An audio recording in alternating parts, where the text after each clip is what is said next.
I'm Naomi, the Healthy Habits Coach, and thanks for joining me to learn how to create habits to reach your fitness goals. What makes someone that is basically less smarter than you, or even less athletic than you, reach their health goals and their weight loss goals? You know, you start a healthy lifestyle, and what most people will try to do is you try to overhaul your life, you try to do everything at once because you're gonna do this, and this time it will be different. So that's what most people do, and that's normal, that's a normal approach. And you've done so well, you start your healthy eating, you start your training, but today specifically, you've had such a terrible day at work, it's been hard, you get home, and you're just really, really tired, irritated. You planned what you were gonna have for dinner, but you end up going into your husband's candy drawer. And by you, I mean me. And there are no chocolate Hershey Kisses in there because that's what I like, and I'm not looking to sabotage myself. But there are his mini toffee Hershey chocolates, and I don't even like toffee, but I have one anyway because I've had a hard day. And then I'm down to about 4, and then about 6. And I've lost count, and I've ruined a completely good day, or so I think. So you continue to spiral down, and you say it's okay, another day, tomorrow I'll start it new, it's a brand new day tomorrow, or I'll start on Monday. So that's basically what we're gonna be talking about today. Okay, so I really like this quote: people do not decide their futures, they decide their habits, and their habits decide their future. And what are habits? Usually habits are just things that we do with increased facility of performance. Sometimes you don't even think about them. And sometimes habits form without even realize that they're forming. So Have it. I like it. Have it. So how much do habits matter? According to researchers at Duke University, 40% of what we do on a daily basis accounts for habits. So we do things without even realizing it. So think about, most of you are ladies here, all of you. So think about when you're gonna do your makeup and you're gonna put on mascara, you usually do one eye, the same eye. Or you're tying your shoes, you usually tie the same foot. Or you go into the same bathroom that you always go to, you go to the same stall. And that is what basically habits are. It is a way for your mind to just do things without even thinking about it. And that's what your mind does, is that it takes a recurring problem, it automates a process for a solution, and that is created into a habit. Recurring problem, process automation. So think about when you guys started learning to drive. And when you were doing reverse on that vehicle, you were very, very careful. You would look all sides, and it would take super long to actually give reverse and drive. Now you get in the car, you reverse, and sometimes you don't even know how you got to work because you're so automated and you're thinking about other things. Your brain doesn't even have to work that hard. So that's basically what your brain does. Now, if you look at Edward Thorndike's law of effect, what this behavioral scientist indicated is that if you have a satisfying effect at the end of a process, you're more likely to repeat that process, right? Which makes sense. And so if it's a less discomforting outcome, then you're not going to want to repeat that process, right? So what he did, so what he ended up doing to test his hypothesis, he put a few cats, one at a time, in a box, and he would see how long it would take the cat to get out of here by either pulling a latch or pressing a lever. And each time they did that, they would encounter a bowl of fish that they would get. And it started off with an average of about 90 seconds of them to break free and figure out how to do it. And the last 3 trials, they would get out of there in about 6.3 seconds. So the more you process something, the more automated it becomes, especially if it has a reward at the end of it, right? But what was most interesting about this, if you can see here, the times of seconds it took and the trials, you see how you start off high, go down low, go up, go down, and every time it just takes longer, it gets easier. So when you process something, you convert it into a habit, it takes a bit to get there. It is a process, but eventually you do get there. How long does a habit take to form? How many of you guys have heard that it takes about 21 days? Right? That's usually what they say. I heard 17. Well, how likely are you to actually convert something into a habit in 17 days? You have to repeat it Right. 17 days in a row, then it should turn into a habit. What some scientists have discovered is that it takes about 66 days. Oh, wow. But in reality, a habit takes as long as it takes to convert itself into a habit. And what happens if you stop the habit? It stops working. So you go right back to where you started.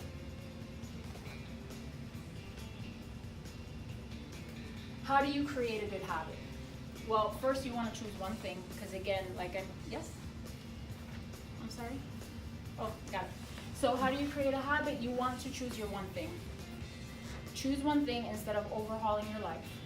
Make it absolutely obvious. So if you want to be able to set out and go jogging after work or take a walk after work instead of having going into your husband's candy drawer, you're going to put out your running shoes right at the entrance, or set out your clothes so that you know exactly, and it'll cue you, it's obvious, and you'll set out.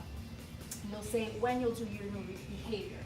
So if you make a list of your habits, you know more or less what they are. You get home, I will take a walk around the block at 5:30 in my neighborhood when I get home. So first of all, when I say choose your one thing, it's just gonna be that one thing, okay? Craving, make it attractive. So after I take my 5-minute walk around the block, I will read a book if that's something that you like, or cook myself a really good dinner if you like cooking. The thing is that the end end action has to be attractive. You want to join a culture. Think about AA. The reason why that works is because you have everyone in it doing the exact same thing as you, going through the exact same struggles, and you keep each other accountable. Response, make it easy. So you want to reduce the number of steps it takes to actually get to that new habit. So if you have, if your goal is to have vegetables at every meal, then you want to make sure that you have vegetables in your refrigerator instead of having to run out at each time you need vegetables to the supermarket to get some. Prime the environment, and I think this is one of the most important things, make it a 2-minute rule. Scale your habit down to 2 minutes. So say, for example, you do want to start walking after you get home from work. Make it so that you actually time it, and you're going to say, I'm going to walk for just 2 minutes. Because what if you say 30 minutes and it starts pouring outside? How likely are you to be discouraged and say, I'm not going out today? But if it's only 2 minutes, you're most likely to do it. And again, make the reward satisfying, as the law of effect of Thorndike indicated. You can use a habit tracker. I like to use coach.me. It's an application, and it's coach.me. And a lot of things on that application are already automated, so you can either select the ones from there or just do it on your own. This is the habit loop that I'm talking about. So this is the cue. The routine is making it attractive and easy, and then the reward. Make it satisfying. Make sure that those habits are itty bitty little habits.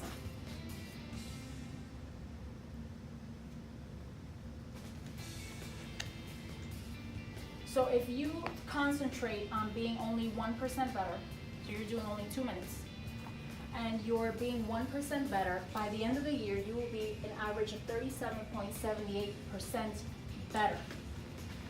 If you do the inverse, you will be worse off by this. So if you look off over here, you'll see that there is a plateau before you start seeing results, right? So before you start incrementing from 2 minutes to 4 to 30 to an hour, you're gonna see that there's a plateau here where nothing absolutely happens until you take off, right? And if you continue doing this, since these are compounding effects, you're going to be at the end of 2 years, 1,400% better in 2 years. So little habits make a big difference for sure. But that's sometimes not really realistic, because in reality, how often are you to get it right every single day? So you want to make sure that you're at least 10% better every year, which gives you about 5 days per week to do what you need to do, 2 days off, 6 weeks off for holidays, illness, laziness, excuses, whatever.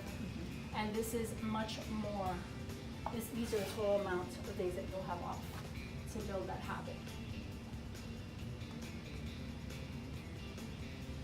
Breaking a bad habit is exactly the same in inverse.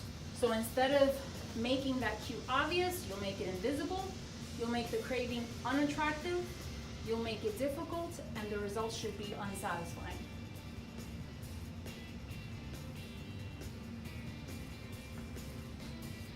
So a lot of people start with the end result. So say, for example, I want to lose 20 pounds, or I want to eat clean for the rest of my life.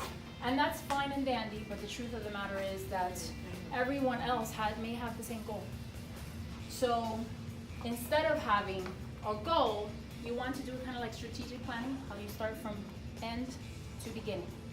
What is it going to take for you to actually get to that system that'll get you to reach that goal? So you want to have your habit loop in check, which is what we just talked about, your identity, who are you really, and setting up your environment to succeed or fail. Evidence of identity: who are you?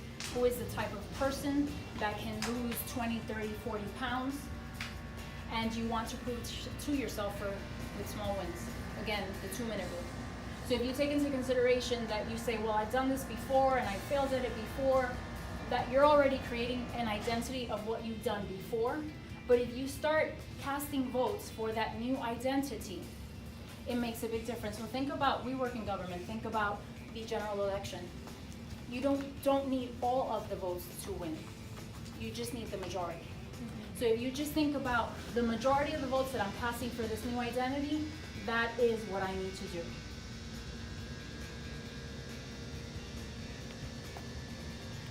I like this one a lot. Pick your environment. Your environment has so much to do with the things that you do for yourself or to yourself, right? So if you make a cue the big part of your environment. So if your goal is to eat more apples, you're not gonna eat more apples if they're hidden away in your pantry. You're gonna see them in your kitchen counter. You're gonna be reminded to eat more apples. But pick your posse carefully. And posse is not just people. I mean, the books you read. Don't you sometimes start reading a romance novel, and by the time it ends, you're just kind of in love with the characters and you're feeling a loss that the book has ended.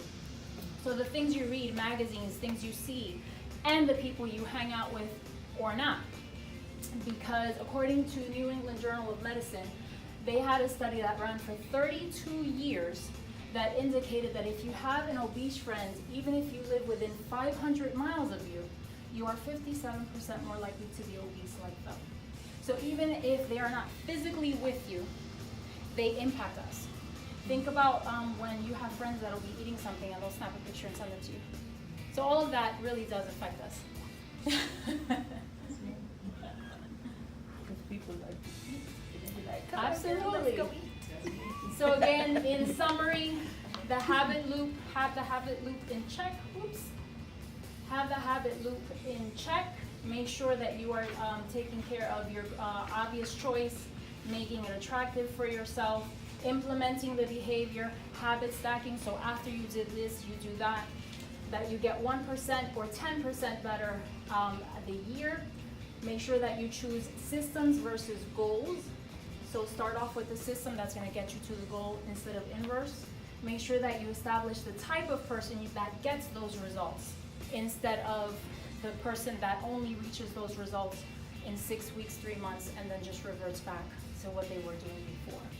And lastly, make sure that your environment is designed for your peak performance and that you choose your friends wisely. I hope you guys enjoyed that. I just want to say a lot of the stuff that's here has been from research that I've done from other people. I'd like to take all the credit for it, but it's not all my ideas. But it's definitely something that has helped me. And if you guys have any questions, I'll entertain them now. We're going to do a couple A special shout out to the individuals listed here. They have greatly influenced this presentation. Thank you.